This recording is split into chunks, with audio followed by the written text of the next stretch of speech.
Tsy mbola misy coronavirus eto Madagasikara, hatreto tsy ao avokoa ny vaovao mivoaka mifanohitra amin'izany, izay amin'ny ankabeny nambara ny minisitry ny positra ny fifandraisan-davitra sy ny fampiroboroboana ny Aitao Rakajymirindra androany.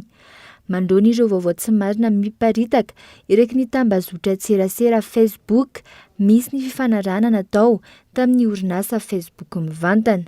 Ny ministera izay tarihako MPTDN manomboka izao dia afaka mifandray amin'ny orinasa Facebook ary manatanteraka ny fanapahana ireo page sy ireo takelaka na ireo kaonty izay manelingelina ny saim-bahoaka na mitondra koa vaovao tsy marina eto amin'ny firenena.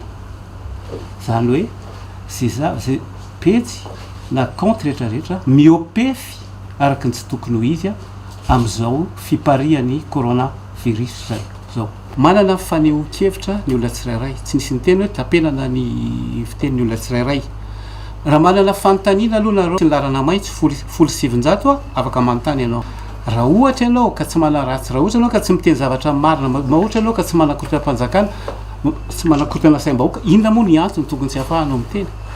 Misy ny ekipa mandray an-tanana ny fitsirihana izany eo amin'ny ministera ary mandefa mivantana izany any amin'ny Facebook raha ny fanazavana. Miko ohatra ianao ohatra hoe misy zao fa fantatra rao izay mitranga tany amin'ny toerana tany andapa.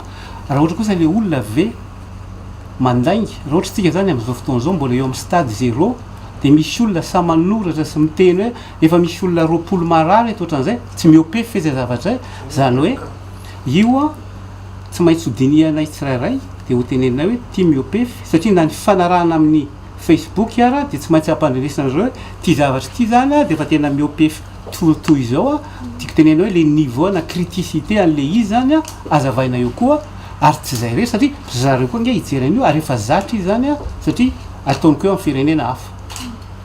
Ao anatin'ny fotoana vitsy no manatanteraka ny fanafoanana ny kaonty manelitsao sy vaovao tsy marina ny Facebook.